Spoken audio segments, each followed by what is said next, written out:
মাতৃভাষার মর্যাদা রক্ষার লড়াইয়ের ময়দানে মমতা। একসময় অতুল প্রসাদের কলমে উঠে আসে বাংলার গৌরব। অতুল প্রসাদ সেন লেখেন, মোদের গৌরব মোদের আশা, আমরি বাংলা ভাষা।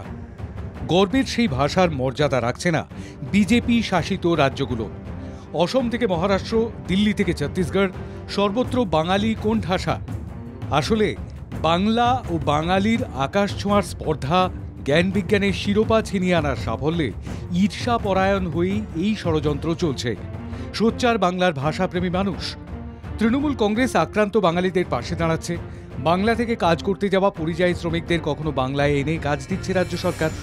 এরপরেও কেন এই অত্যাচার, কেন অমানবিক নিপীড়ন? আরও প্রশ্ন, কেন শুধু বিজেপির রাজ্যেই শ্যামাপ্রসাদের রাজ্যের মানুষকে মাশুল দিতে হচ্ছে? রবীন্দ্রনাথ, নজরুল, বিবেকানন্দের বাংলাকে বারবার হেনস্থা, বাঙালি খেদাওয়ের জিগির দেখে সুর চড়ালেন মুখ্যমন্ত্রী মমতা বন্দ্যোপাধ্যায়। সোশ্যাল মিডিয়ায় মমতা বন্দ্যোপাধ্যায়ের বার্তা, দেশের দ্বিতীয় কথ্য ভাষা হল বাংলা, অসমেও তাই। যাঁরা সমস্ত ভাষা ও ধর্মকে সম্মান করেন তাঁদের শুধুমাত্র মাতৃভাষার জন্য হেনস্থা করা অসাংবিধানিক এবং বৈষম্যমূলক আচরণ। অসমে বিজেপির বিভেদমূলক এজেন্ডা সমস্ত সীমা লঙ্ঘন করেছে। অসমবাসী রুখে দাঁড়ান। যারা মাতৃভাষার জন্য, নিজের অস্তিত্বের জন্য লড়াই করছেন, সেই সব ভাষাপ্রেমী ও নির্ভীক মানুষের পাশে থাকব। প্রধানমন্ত্রী বাংলায় এসে বাঙালির গর্ব অক্ষুণ্ণ রাখার গ্যারান্টি দিচ্ছেন। বাস্তবে হয়রানির শিকার হচ্ছে বাংলার মানুষ। কোথায় কাজ করছে মোদির গ্যারান্টি? প্রশ্ন তুলে সরগরম তৃণমূল কংগ্রেস। सर्वोपरि है, देश में जहां भी भाजपा है वहां बांग्ला का सम्मान है, पश्चिम बंगाल के लोगों का सम्मान है।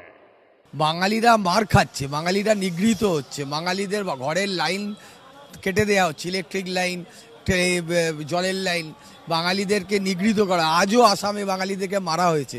হেমন্ত বিশ্ব শর্মা বলছেন বাংলা ভাষায় কথা বললে মনে হয় এরা বাংলাদেশি, এরা রোহিঙ্গা। তো এই প্রশ্নের উত্তরগুলো যদি নরেন্দ্র মোদী দিয়ে যেতেন তাহলে ভালো হতো। দেশের প্রধানমন্ত্রী হিসাবে এত মিথ্যে কথা এর আগে কেউ বলেছেন বলে আমার জানা নেই।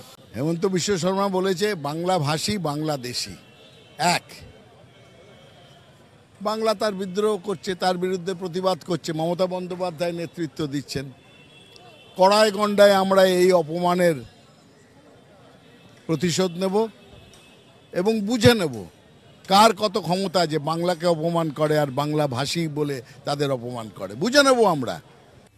কখনো হিন্দি চাপিয়ে দেওয়া, কখনো বাঙালিদের জীবনে বিভীষিকা বয়ে আনার বৃহত্তর ষড়যন্ত্র চলছে। বাংলা কথা বলা যেন অপরাধ হয়ে দাঁড়িয়েছে। তৃণমূল কংগ্রেসের সেই অভিযোগের সপক্ষে বারবার প্রমাণ মিলছে।